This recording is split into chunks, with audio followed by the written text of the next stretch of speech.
एक ऐसा खौफनाक कत्ल जो संडे को हुआ और अभी तक जो है समझने से कासिर है कि लाहौर में 3 नस्लों तक की ये जो दुश्मनी है, जिसमें गोली से लेकर रॉकेट लॉन्चर तक इस्तेमाल करने की कोशिश की गई है। टीपू ट्रकावाला ने उनके बनने के बाद भी गोगी भट्ट और तिफी भट्ट को जो मारने के लिए बराह रास्त कोशिशें की गई हैं।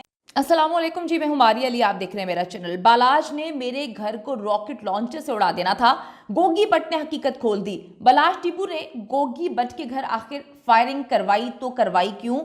हम बालाज को ना मारते तो वो हमें बुरी तरह से पूरे खानदान समेत मार देता। अब कहानी खत्म हो गई है, हमें किसी से अपनी जान का खतरा नहीं है। जिस दोस्त की शादी में कत्ल हुआ वो भी इन्वॉल्व था इस सारे के सारे मामले में। मुखबरी करने वाली डांसर जो है वो कौन निकली? अमीर बालाज टीपू के कत्ल की खौफनाक हकीकत आज की वीडियो में हम जो है वो शामिल करने जा रहे हैं। एक ऐसा खौफनाक कत्ल जो संडे को हुआ और अभी तक जो है समझने से कासिर है कि एक पढ़े लिखे इंसान को इतनी बुरी तरह इतनी अजियतनाक मौत दी तो दी कैसे, इतने सिक्योरिटी गार्ड्स के होने के बावजूद। क्या ऐसा मामला था कि उसको जो है वो कत्ल कर दिया? पहले दिन से मैं बोल रही हूँ, पहले दिन से इस केस को कवर कर रही हूँ कि डेफिनेटली अंदर का बहुत ही क्लोज कोई बंदा इन्वॉल्व है।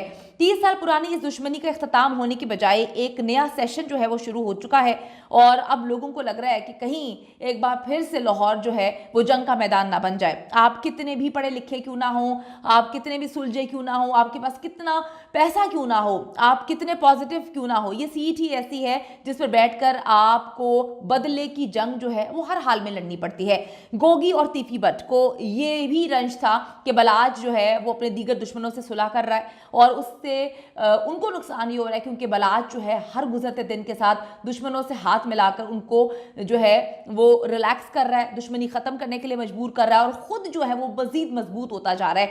लेकिन क्या वाकई टीपू ट्रकावाला का बेटा अमीर बालाज जो है वो तिफी और गोगी भट्ट की नस्लों को खत्म करना चाहता था?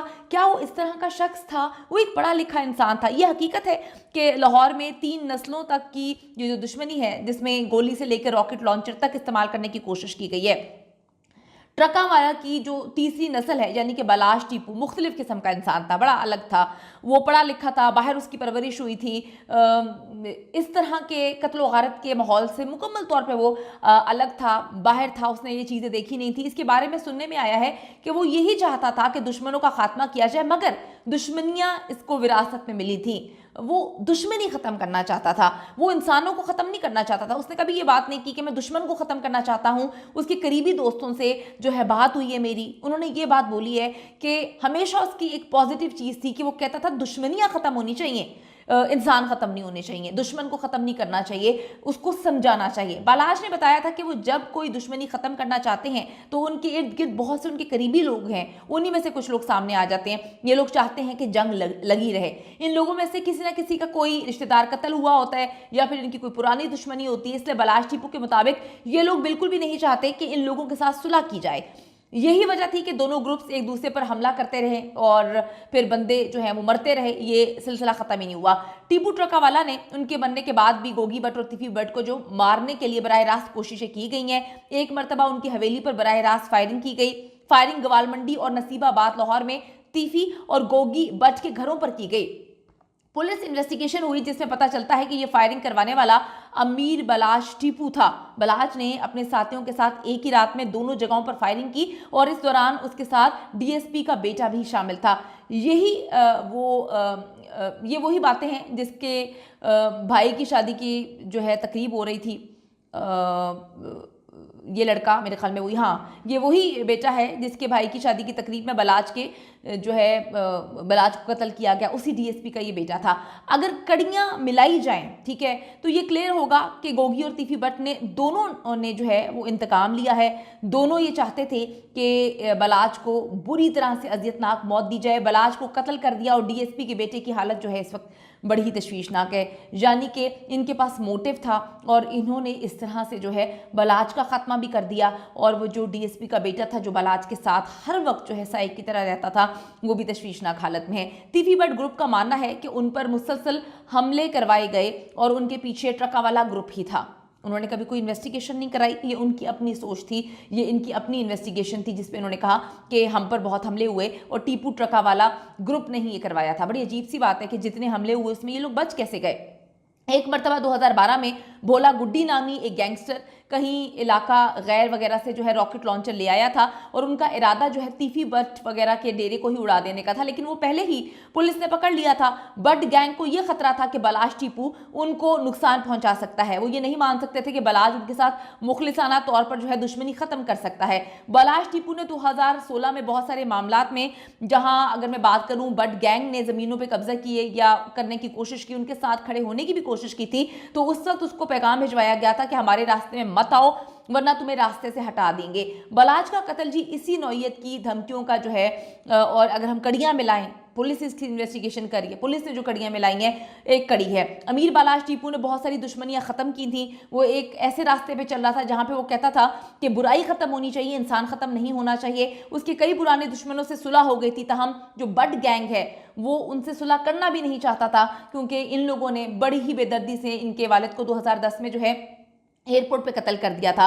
इस कत्ल के बाद इन दोनों गैंग्स के दरमियान दुश्मनी को मजीद जो है अभी हवा मिलेगी और मजीद लोग इसमें शामिल हो सकते हैं। आप देखें कि खूनखार एक खौफनाक अंदाज में जो है वो कत्ल किया गया। जितने भी ऐनी शाहिदीन वहाँ पर जो है मौजूद हैं, उन्होंने कहा कि किस तरह से ये तीफी बट वगैरह मुल्क से फरार हुए, अंदर से लोगों ने इनकी मदद की थी, पुलिस इनके साथ शामिल थी, इन्होंने अच्छा खासा पैसा जो है पुलिस को लगाया हुआ था।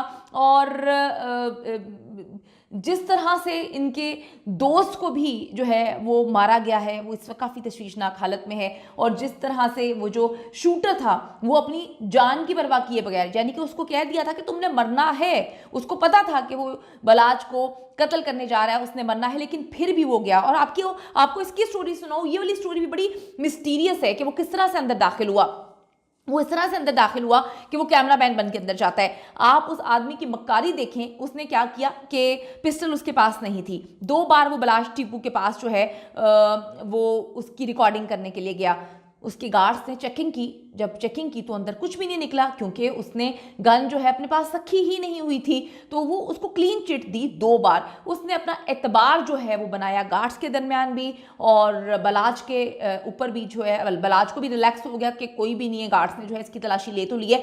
2 बार गार्ड्स ने उसकी तलाशी ली, 2 बार वो गार्ड्स के सामने जो है बलाज के बिल्कुल करीब जाता है और उसकी जो है वीडियो वगैरह जो बना रहा था, तस्वीरें ले रहा था, वो लेकर आ जाता है। तीसरी बार जब डेफिनेटली गार्ड्स को अब 2 दफ़ा चेकिंग कर तो लिए, कोई शक नहीं था, अंदर से इसके साथियों ने जो है इसको गन दी। तीसरी बार आता है, ये बिल्कुल उसके साथ खड़ा होके पॉइंट ब्लैंक से उसको मार देता है और ऑन द स्पॉट ही बलाज की डेथ हो जाती है, क्योंकि इसको ये टास्क दिया गया था कि तुम्हारे पास गलती का कोई मार्जिन नहीं है, थोड़ा दूर से ना मारना, बिल्कुल उसके सर पे खड़े होके मारना। तो यही हुआ, सर पे खड़े होके गोली मारी, ऑन द स्पॉट ही बलाज की डेथ हो चुकी थी, क्योंकि इतनी गोलियां उसको फायर की गई थी और उसको उड़ा के फेंक दिया था। वो तो अस्पताल लेकर गए ये लोग, इन्होंने देखने की कोशिश की, डॉक्टर्स ने कहा कि जी उसकी तो डेथ हो चुकी है,